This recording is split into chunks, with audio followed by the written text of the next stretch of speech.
Destiny 2, a game that I can't even believe is here. It's finally here, and I'm going to tell you exactly what I think about it.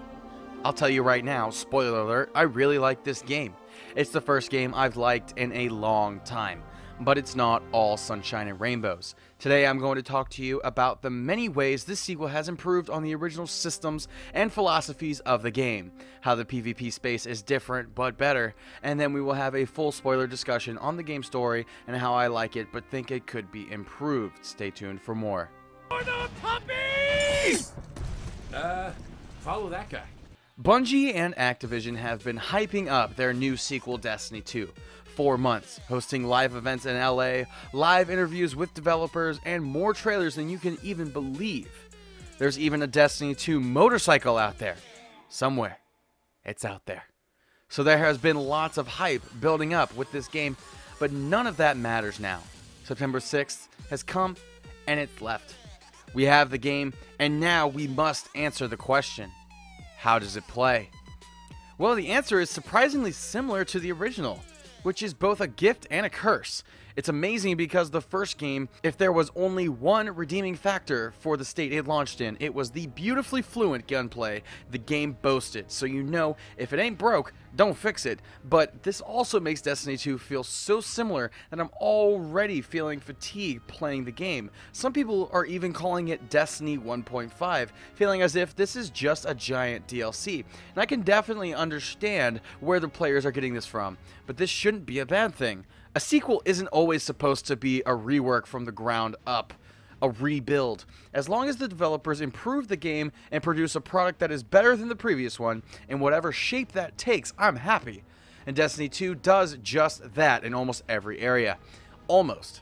The campaign is fully cinematic, having giant set pieces, with some areas being more linear and form a sense of direction for the player that is positive. While possibly overplayed in other big titles like Halo or Call of Duty, it's welcomed into this game where the open world MMO RPG gaming style reigns supreme in all other areas. Unlike the first installment, Bungie finally had the chance to use a full development cycle to craft a complete, cohesive story that makes sense beginning to end. I truly enjoyed playing it, and while I did crave more story, like every true Destiny fan always does, I found the ending satisfying and deserving of itself. Now, this wouldn't be a Destiny review if I didn't talk about the great Grimoire controversy this game has been plagued with since its release. The problem with the system in the first story was that, well, that was all of the story. That was all that the game had to establish its world, and this was terrible. In the cards, there was this beautifully fleshed out, expanded universe of tales depicting evil guardians with magic guns that kill other guardians, the Titans holding the line in the battle for the last city, and the 52-page tale of 3 Hive sisters within the Book of Sorrows. While in the game, there was just no time to explain.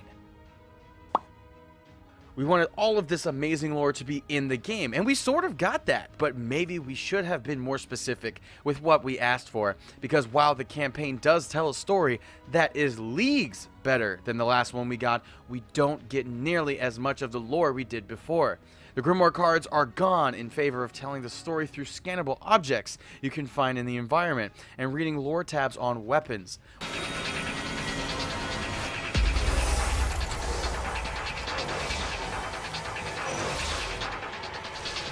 The gravity on Titan is approximately 1.352 meters per second squared, except here.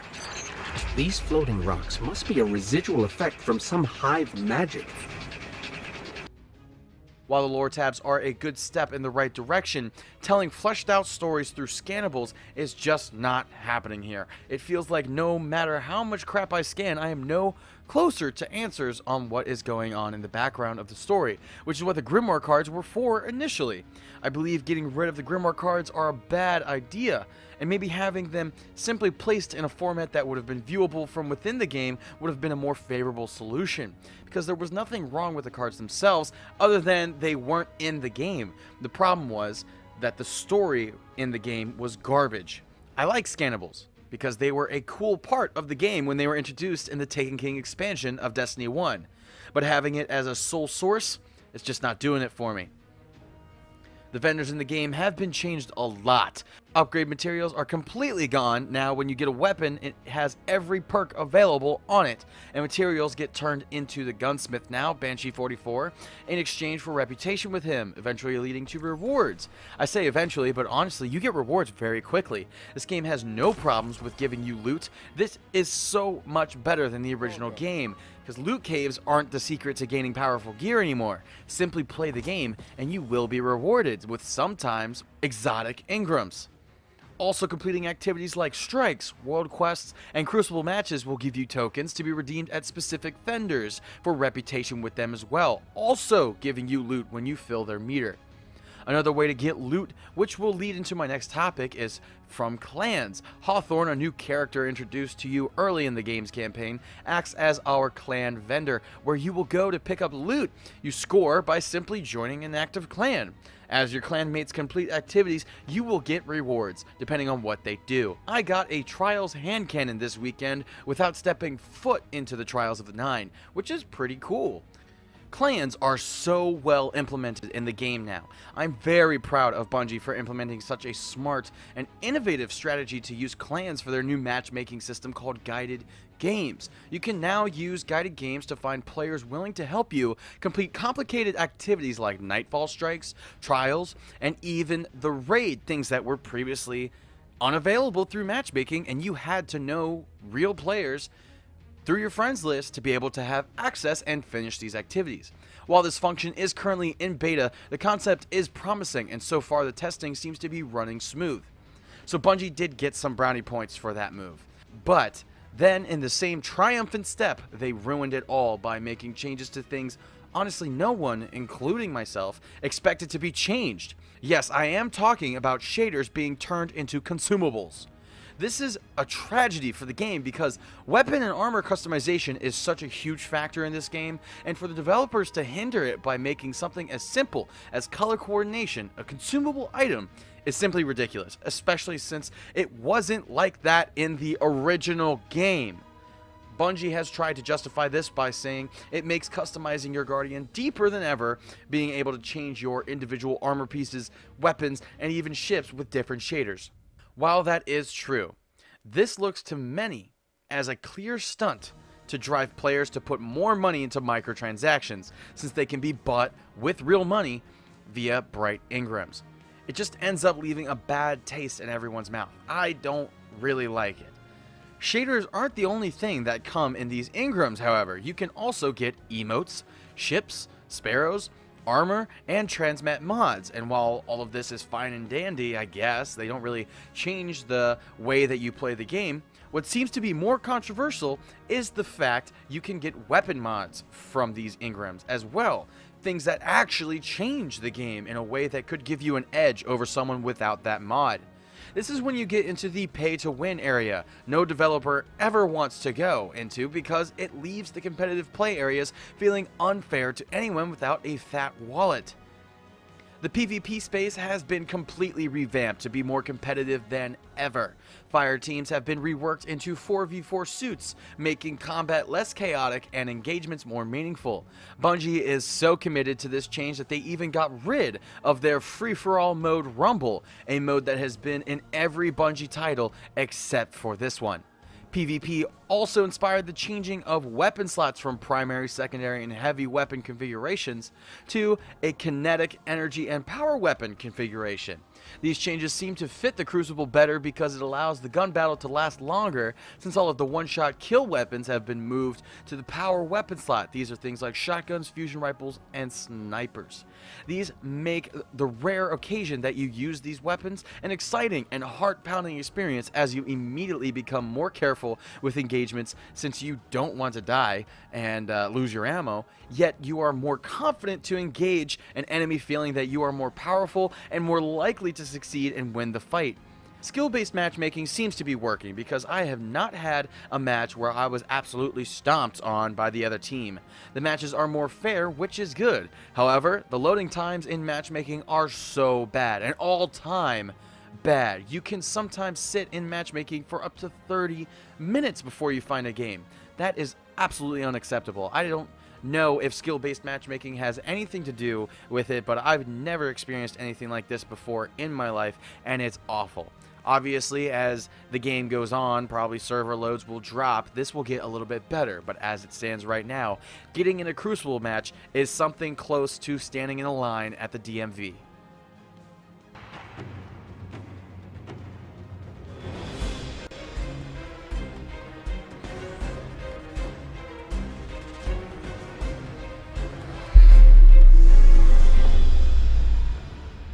The two more competitive activities in the game are finally out, and we've gotten the chance to play them. I'll start by saying Trials is very, very good. The changes made are jarring, but they are good changes to say the least.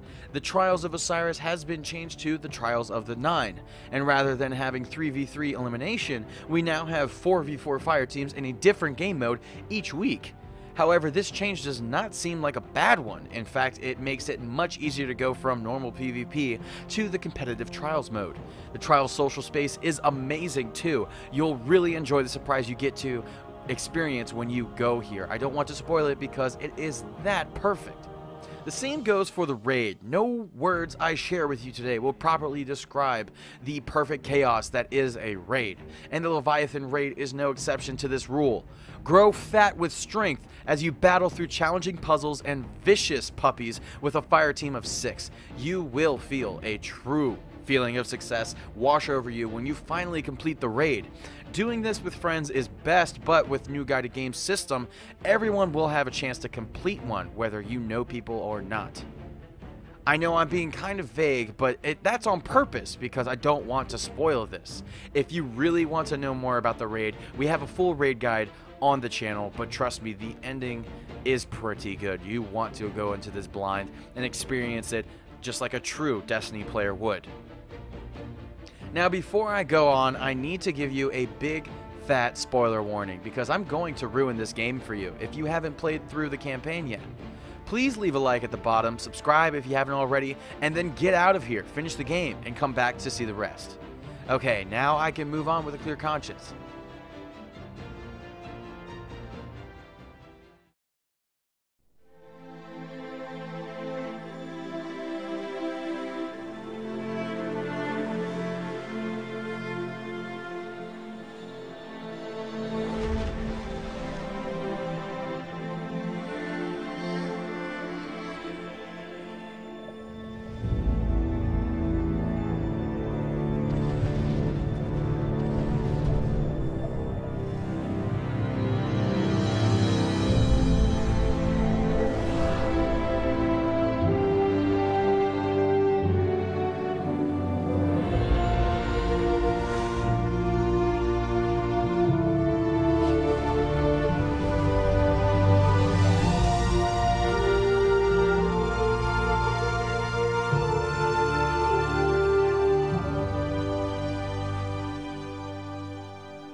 This game's story is a major improvement on Destiny 1's storyline.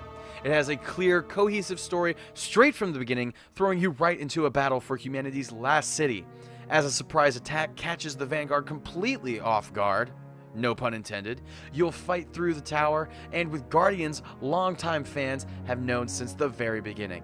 Scripted events during the campaign are something the first game was sorely missing, and it really helps you feel like you're not alone in this fight, like you're all working together to defend the light. It seems to give a greater purpose to your fight to see the others struggle as well.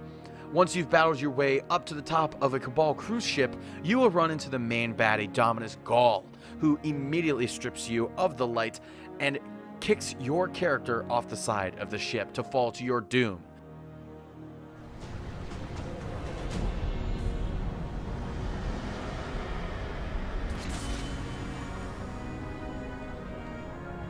Guardian, something's wrong.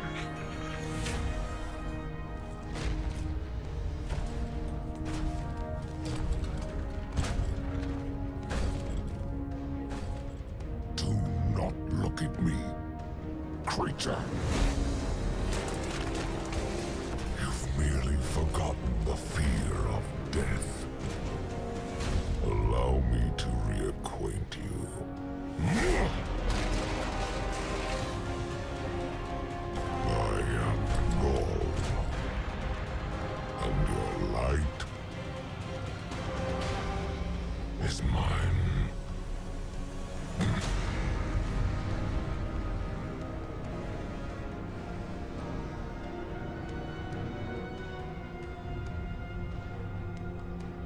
Without your light, you are powerless to defend yourself, and while your ghost can heal you, you can't be revived. The next time you die will be a permanent one.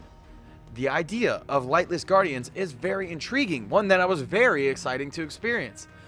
But unfortunately, this concept is abandoned pretty quickly because by the third mission, you get your light back. This is why we were led here. I haven't been as close to the Traveler's Light since... Do you feel it? Hold on to your helmet.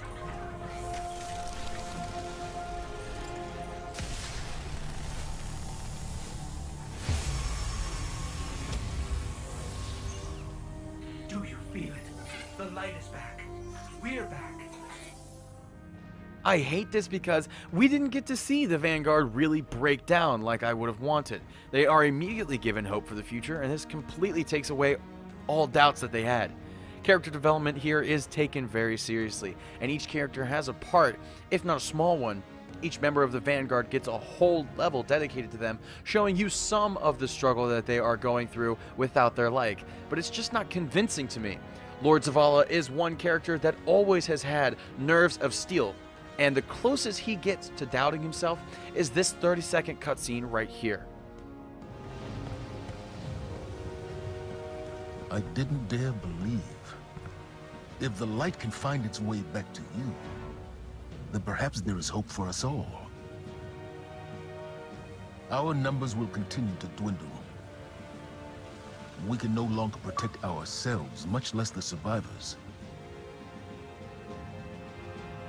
Without the light, are we even Guardians anymore? I desperately wanted to see Cayde 6 crack or do something. No one has been through quite as much BS as Cayde, a character that hides centuries of pain behind jokes and quips. To see him, someone who's always laughing, always breaking the ice with laughter, now breaking down over the idea that he's not a Guardian anymore. And we probably won't win this time. And we probably are all going to die. Even for just a moment to see that, it would have shown the gravity of a situation so much better to see the most hopeful become hopeless. Ikora Rey is the only one who truly shows a change in character as a reaction to losing her powers, and this made me like the character a lot more than I used to. Speaking of characters I like more than I used to, the speaker shows an amazing performance in this campaign, showing resilience in an absolute crap situation, which I have to commend for him. I can't imagine what kind of torture he went through before his eventual death toward the end of the game, but for him to have held back answers for so long, actually yelling at Gaul, at one point delivering one of the greatest roasts of all time. What is the price of such power and immortality? Devotion. Self-sacrifice. Death. Death. Explain. Devotion inspires bravery. Bravery inspires sacrifice. Sacrifice leads to death. So, feel free to kill yourself.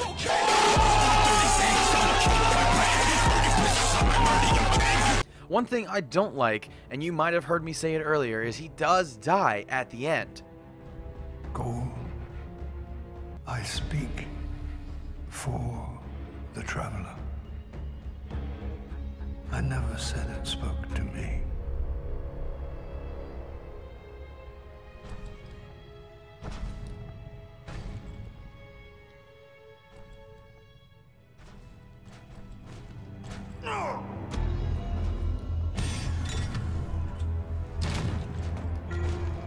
And unfortunately, the game just skips right over this. We forget it, and you don't even know if he's actually dead because he gets an off-screen death. To me, this feels like an insult to the character. While he wasn't the greatest character in the game and certainly wasn't the most fleshed out character, he was an important one, and I feel like he deserved a more meaningful death. Not something where the camera pans away and then next time you come back to him, he falls onto the floor with his mask cracked, showing a symbolized death. you don't get really a confirmation of his death until later on. You're in the tower and you scan something and then you know he's dead. Dominus Gall, Destiny 2's villain, is one you'll enjoy to hate. He is very interesting, although cliché in believing he is quote-unquote not so different from the Traveler. His interactions with the speaker and the console are marvelous. While I would have loved to see more of him, I was satisfied with the way he was portrayed. His story is that he was rejected as a young little space gorilla and left for dead, only to be found by the console, someone who himself was an outcast, and then raised by him to enact a revenge plot against Emperor Callus, overthrowing him, taking his spot as Emperor, and then chasing the Traveler to gain its light. He is successful in that endeavor. Not before killing both the console for being a booger-headed crybaby and the speaker for roasting him, but he does get the light, and it is at this point that Gall becomes absolutely scary, having one of the greatest voices I've ever heard in a long time, paired with a corrupted version, like a black and red version of the light, legitimately made my heart pound a lot. Look upon me, Dominus of the Red Legion, Annihilator of suns, Raiser of 1,000 worlds, Slayer of gods and Conqueror of the light! I am Gall! This is Jon Snow. Destiny 2's campaign is a satisfying one, with a powerful moment at the end when Gall is killed but then resurrects himself. Now in a giant, cloudy light form, he looks like the Stay Puft guy, but he's still scary. Now he challenges the Traveler to realize him as the powerful god he believes himself to be. And the Traveler does just that by finally, after hundreds of years being dormant, awakens, breaks free of its cage, and obliterates Gall in a violent explosion of pure light. We rebuild a portion of the tower and reclaim our old home. Kind of. It's kind of different, but I like it. I like it a lot. We look upon our Guardian and the Vanguard one more time, leaving on a hopeful tone, and the credits roll. If you stay after the credits finish, deep lore fans are met with a serious treat. We get a beautiful cutscene, watching as the Traveler's light passes through the galaxy, bringing slight notes of nostalgia and then happiness that the Traveler is indeed alive and well, only to have that happiness stripped away at the end when we see something truly terrifying.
Now, I'm not going to explain what this is because I could do another 20-minute long video about just that. But I will say this, the level of anxiety I had after seeing this was through the roof, because that's when I realized why the Traveler fell silent all these years. It was protecting us from a threat we truly are not prepared for, the return of the darkness. In conclusion, this game is definitely something you need to pick up and play. Don't let its shortcomings fool you. It is a great game, while there are flaws.